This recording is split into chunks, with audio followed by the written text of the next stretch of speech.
Middle class family की तरह निशा भी अपनी लाइफ में एक ही सपना लेकर के चल रही थी। बैंकिंग एग्जाम क्वालिफाई करना।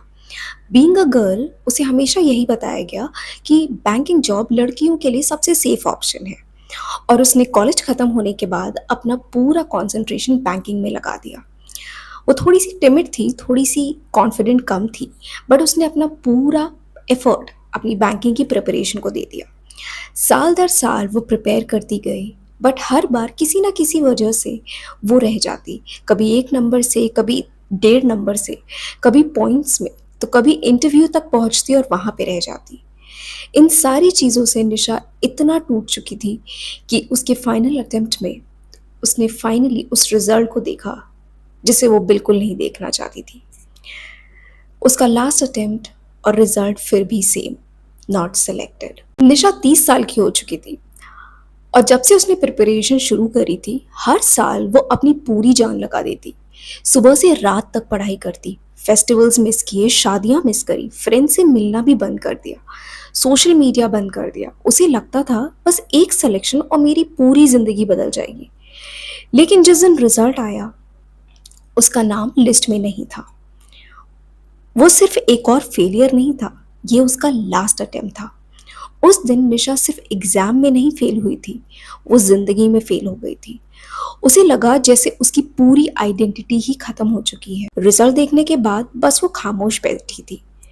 न गुस्सा, न चीखना, न किसी से बात, बस एक अजीब सा खालीपन था। रात को जब सब सो गए तो वो चुपचाप तकिए में मुंह दबा करके रो रही थी। उसके दिमाग में सिर्फ एक ही आवाज चल रही थी, अब मैं क्या करूंगी। कॉलेज में हम 4 फ्रेंड्स थे। आज तीनों की अच्छी जॉब्स थी, शादी हो चुकी थी, एक का तो बेटा भी हो चुका था। कभी कभी वो लोग मुझे मैसेज भी करते थे कि तू बहुत टैलेंटेड है, तू भी कुछ बड़ा करेगी। मैं बस स्माइली इमोजी भेज देती थी। सच तो ये था कि मुझे खुद पर भरोसा ही नहीं रहा था। कभी कभी इतना बुरा लगता था कि मैं सोचती थी काश मैं पैदा ही ना हुई होती। कम से कम मम्मी पापा को मेरी वजह से इतनी टेंशन तो नहीं होती। ये सोच गलत जरूर थी, लेकिन उस वक्त मुझे वही सच लग रहा था। एक हफ्ते तक निशा रोती रही, फिर आंसू भी खत्म हो गए, लेकिन अंदर से वो बिल्कुल टूट चुकी थी, हार चुकी थी। उसे जिंदगी में कुछ नहीं समझ में आ रहा था। जहां 30 साल कहने को तो कुछ भी नहीं थे, पर उसका सपना जिस एग्जाम को भरने का था वो पूरी तरह से टूट चुका था। भले ही 30 साल में आप बुढ़े नहीं हो जाते, आप अनएलिजिबल नहीं हो जाते, बट 30 साल में आप गवर्नमेंट के एलिजिबिलिटी एज के बैरियर से बाहर हो जाते हैं। बहुत सारे एग्जाम्स ऐसे होते हैं जिनमें आप शायद 30 के बाद बैठ ही नहीं सकते, और अब निशा उसी रेंज में आ चुकी थी। ना उसके पास जॉब थी, और इतने सालों तक प्रिपेयर करने की वजह से उसने कभी कोई स्किल डेवलप नहीं करी, और एग्जाम्स के चक्कर में उसने कभी किसी रिलेशनशिप में भी नहीं गई। ना ही उसके पास कोई कॉन्फिडेंस लेवल था। उसकी पूरी पहचान सिर्फ एक एस्पिरेंट के रूप में रह गई थी, और 10 साल उसने सिर्फ एग्जाम की तैयारी करी थी। लाइफ जीना ही भूल गई थी जैसे। स्ट्रेस ने उसकी बॉडी को भी बदल दिया था। वेट लगभग 90 किलो हो चुका था। फेस एक्ने और पिगमेंटेशन से भर चुका था। उसके हेयर्स टाइम से पहले ही वाइट होने लगे थे, स्ट्रेस और एंजाइटी की वजह से। मिरर देखना भी अच्छा नहीं लगता था निशा को। वो खुद से नजरें चुराने लगी थी, और एक ही सवाल उसके दिमाग में आता था, क्या मेरी लाइफ कभी बदलेगी। लगभग 1 महीने के बाद उसके मम्मी पापा ने उसे प्यार से समझाया कि बेटा, अब जो हो गया वो हो गया, अब आगे क्या करना है इस बारे में सोचो। तो उन्होंने उसे बीएड करने को बोला कि बेटा बीएड कर लो, टीचिंग की एज लिमिट ज़्यादा होती है तो तुम्हें और मौके मिल जाएंगे, करके देख लो, क्या पता इसमें हो जाए। सच कहूं तो मेरा मन बिल्कुल नहीं था, लेकिन मेरे पास कोई और रास्ता भी नहीं बचा था, तो मैंने एडमिशन ले लिया। मैं करना नहीं चाहती थी। मैं फिर से कॉपी किताबों के बोझ में नहीं फंसना चाहती थी। मेरे अंदर से जैसे पढ़ने की इच्छा ही खत्म हो गई थी। पर मुझे ये भी नहीं पता था कि मैं आगे क्या करूंगी, तो मैंने सिर्फ वही किया जो मेरे पेरेंट्स ने मुझे बोला।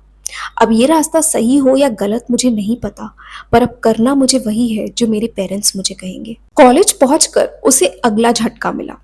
क्लास के लगभग सारे स्टूडेंट्स उससे एज में 7 से 8 साल छोटे थे। सब एनर्जेटिक थे, फैशनेबल थे, कॉन्फिडेंट थे, और निशा ओवरवेट, लो कॉन्फिडेंट और फेस पर एक्ने, अंदर से पूरी तरह से ब्रोकन।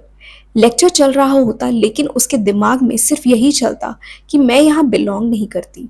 वो उन स्टूडेंट्स के साथ कभी जेल ही नहीं हो पाती। उसे लगता कि एज गैप इतना है कि उनके साथ खड़े होने पर भी उसे शर्म आती थी। एक दिन कॉलेज से वापस आते वक्त पता नहीं क्यों निशा घर के पास वाले मंदिर में चली गई। दोपहर का वक्त था, मंदिर बिल्कुल खाली था। वो एक कोने में जाकर बैठ गई और फिर जो इतने दिनों से उसके अंदर दबा हुआ दर्द था वो सब बाहर आ गया। वो बच्चों की तरह वहां बैठकर रोई। उसने भगवान की मूर्ति की तरफ देखा और भरी हुई आंखों से कहा, भगवान मेरी क्या गलती है? मैं हमेशा से अच्छी स्टूडेंट रही, सबकी बात मानती थी, पूरी मेहनत करी हमेशा, फिर भी मेरे साथ ऐसा क्यों हो रहा है? सब अपनी लाइफ में आगे बढ़ गए, मैं ही मम्मी पापा पर बोझ क्यों बन गई हूँ? अगर आप सच में हो तो प्लीज मेरी मदद करो। उस रात निशा बहुत रोई, लेकिन शायद वही उसकी हीलिंग की शुरुआत थी। अगले दिन जब वो अपनी बीएड की क्लास में गई तो टीचर पढ़ाते पढ़ाते अचानक से सिलेबस से बाहर की बात बताने लगी। उन्होंने एज अ मोटिवेशनल वे में बच्चों को सिखाया कि इंसान का दिमाग उसकी सबसे बड़ी ताकत है और सबसे बड़ा दुश्मन भी। जो हम बार बार सोचते हैं धीरे धीरे हम वैसे ही बनने लगते हैं। ये लाइन सीधा दिल में उतर गई निशा के। उसे पहली बार लगा कि शायद प्रॉब्लम सर्कमस्टांसेस नहीं है, शायद उसकी थिंकिंग में है। तो उसने डिसाइड किया कि वो लाइफ को दोबारा बनाने की कोशिश करेगी और इस बार वो अपने माइंडसेट को चेंज करेगी। उसने सेल्फ हेल्प की बुक्स पढ़ना शुरू किया, उसने अच्छे पॉडकास्ट को सुनना शुरू किया और अपने माइंडसेट के बारे में सीखना शुरू किया कि कैसे अपने माइंडसेट को चेंज कर सकती है। और 1 महीने तक उसने सिर्फ अपने दिमाग को हील करने के लिए टाइम दिया। फिर उसने अपने लिए एक सिंपल सा शेड्यूल बनाया कि वो रोज सुबह 5 बजे उठेगी, रोज वॉक पे जाएगी, रोज 3 लीटर पानी पिएगी, कोई भी शुगर कंज्यूम नहीं करेगी, ब्रेकफास्ट में ना ही चाय ना ही कोल्ड ड्रिंक और ना ही किसी तरह का कोई जंक फूड। ब्रेकफास्ट सिंपल जैसे कि पोहा, उपमा, इडली या दही चावल और लंच में सैलेड। और बस कंसिस्टेंसी, परफेक्ट होने के लिए नहीं पर अपनी लाइफ को थोड़ा सा और बेटर बनाने के लिए और अपने आप को रोज प्रेजेंट होने के लिए पुश करना कि वो ये शेड्यूल कभी ब्रेक नहीं करेगी। साथ ही उसने एक बेसिक स्किन केयर रूटीन भी शुरू किया और लगभग सिर्फ 1 महीने के अंदर ही उसने 7 से 8 किलो वजन कम किया और फेस पर हल्का सा ग्लो भी आना शुरू हो चुका था। बात सीधी है, जब खुद पर भरोसा आने लगता है तो लाइफ में चेंजेस आना शुरू हो जाते हैं और जब आप खुद पे काम करते हो तो वो रिजल्ट्स आपकी जिंदगी में दिखना शुरू होते हैं। 1 महीने के बाद निशा अपनी प्रोग्रेस को और बढ़ाना चाहती थी, अपने आप को फिजिकली फिट बनाना चाहती थी, तो उसने जिम ज्वाइन कर लिया और बीएड की इंटर्नशिप के दौरान उसने स्कूल्स में पढ़ाना शुरू किया, जो कि एक कंपलसरी पार्ट होता है एक बीएड स्टूडेंट के लिए कि वो स्कूल्स में जा करके बच्चों को पढ़ाएंगे। एज अ ट्रेनिंग उनको ये चीज़ करना ज़रूरी होता है। पहले हफ्ते तो निशा की आवाज ही नहीं निकल रही थी, बच्चे बात ही नहीं सुनते थे। वो रोज घर आकर के रो देती थी। उसे लगता था कि ये उसके लिए नहीं बना है, वो नहीं पढ़ा सकती। उसे बच्चों के साथ डील करना ही नहीं आ रहा था। हर रोज वो नई चीजें ट्राई करती थी बट उसे लगता था जैसे कुछ काम ही नहीं कर रहा। पर ट्रेनिंग तो कंप्लीट करनी ही थी और धीरे धीरे उसे क्लास को कंट्रोल करना आने लगा। बच्चे उसकी बात सुनने लगे। उसने कुछ नए तरीके अपनाने शुरू किए, उसने दूसरों से मदद ली, उसने क्लास को कैसे क्या हैंडल किया जाता है कि ऊपर अपना पूरा फोकस लगाना शुरू किया और धीरे धीरे उसे वो चीज़ आने लगी और इससे उसका कॉन्फिडेंस भी बढ़ने लगा। 6 महीने बाद निशा लगभग अपने आइडियल वेट पे आ चुकी थी, 60 किलो, और उसकी स्किन भी बहुत क्लियर हो चुकी थी। बॉडी तो कम्प्लीटली ट्रांसफॉर्म हो चुकी थी। बस बचे थे उसके सर के सफेद बाल, जो ना चाहते हुए भी उसे कॉन्फिडेंस को लूज करते थे। भले ही वो ओवरऑल फिट हो चुकी थी, अपने आप को पहले से बेहतर देख रही थी, पर जैसे ही वो शीशे में अपने सफेद बाल देखती थी उसका कॉन्फिडेंस अपने आप ही लूज होने लगता था। तो वो उन्हें कलर करना चाहती थी, पर कलर्स को लेकर के वो बहुत स्केप्टिकल थी। तो उसने सबसे नेचुरल तरीका चूज किया और उसने मेहंदी चूज करी इंस्टेड ऑफ कलर, और वो भी ऑर्गेनिक मेहंदी। और नेचुरल तरीके से कंसिस्टेंसी के साथ धीरे-धीरे उसने अपनी पर्सनैलिटी का वो इश्यू भी सॉल्व कर दिया। 2 साल के बीएड में सिर्फ उसने डिग्री नहीं ली, उसने खुद को भी दोबारा बनाया, एक नई निशा के रूप में। बीएड के साथ-साथ उसने अपने फाइनल सेमेस्टर में सीटेट का एग्ज़ाम भी दिया। बैंकिंग की प्रिपरेशन की वजह से उसके बेसिक्स ऑलरेडी स्ट्रॉन्ग थे, उसकी बैंकिंग की वजह से स्पीड भी अच्छी थी, तो एग्ज़ाम कंपैरेटिवली उसके लिए मैनेजेबल था और फर्स्ट अटेम्प्ट में ही निशा ने उसे क्वालीफाई कर लिया और उसके बाद टीचिंग रिक्रूटमेंट का वेट करने लगी। और जैसे ही रिक्रूटमेंट आया उसने सुपर टेट भी क्लियर कर लिया और फिर एक दिन उसे वो कॉल आया, गवर्नमेंट टीचर। उस दिन अपॉइंटमेंट लेटर हाथ में था, आंखों में आंसू थे और इस बार वो दुखी नहीं थी बल्कि वो सुकून के आंसू थे। कुछ साल पहले निशा जब 30 की थी तब वो जॉबलेस थी और 34 साल तक पहुंचते पहुंचते वो गवर्नमेंट टीचर बन चुकी थी। लेकिन असली जीत सिर्फ उसकी जॉब पाना नहीं था, असली जीत थी कि उसने खुद को दोबारा पाया।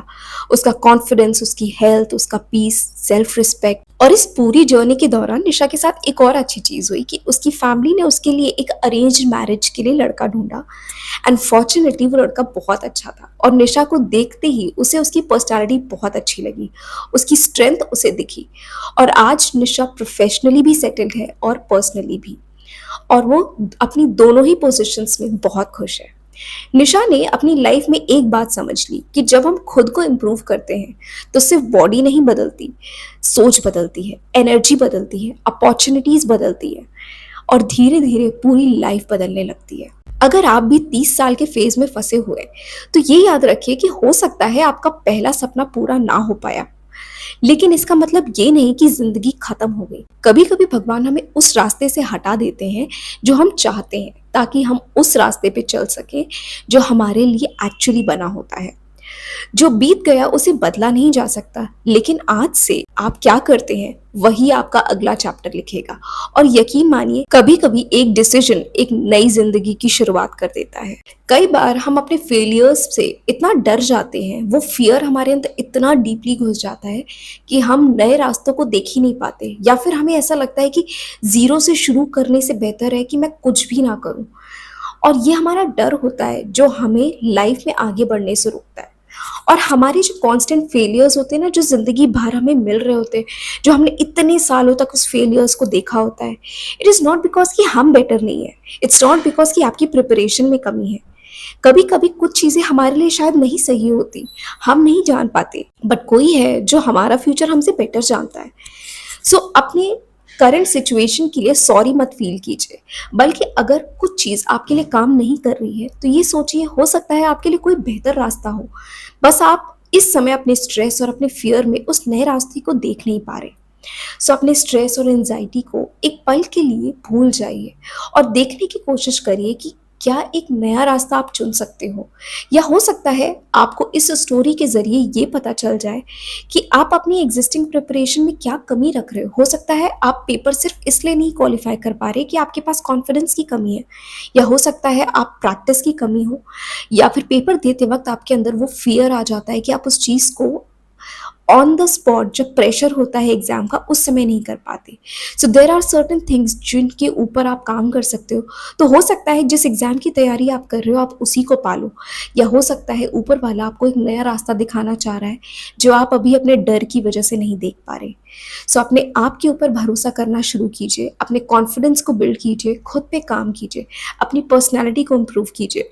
हो सकता है यही वो मिसिंग ब्लॉक हो जो आपको आपके ड्रीम्स को अचीव करने से रोक रहा है। अपने ऊपर काम करना शुरू कीजिए और जिस दिन आप खुद पे काम करते हैं आपकी ज़िंदगी ऑटोमेटिकली बदलना शुरू हो जाती है। अगर आपकी भी ऐसी ही कोई स्टोरी है और आपने भी अपनी ज़िंदगी में फेलियर्स के बाद किसी सक्सेस को देखा है तो अपनी स्टोरी को कमेंट बॉक्स में ज़रूर शेयर कीजिएगा। मुझे बहुत अच्छा लगेगा कि मैं और लोगों की भी स्टोरीज़ को सुन सकती हूँ, या फिर आप मुझे पर्सनली भी अपनी स्टोरीज़ को डीएम कर सकते हैं इंस्टाग्राम पे। So I hope this video was helpful to you और ऐसी और वीडियोज़ देखने के लिए आप मेरे चैनल को सब्सक्राइब कर सकते हैं। Thank you so much for watching.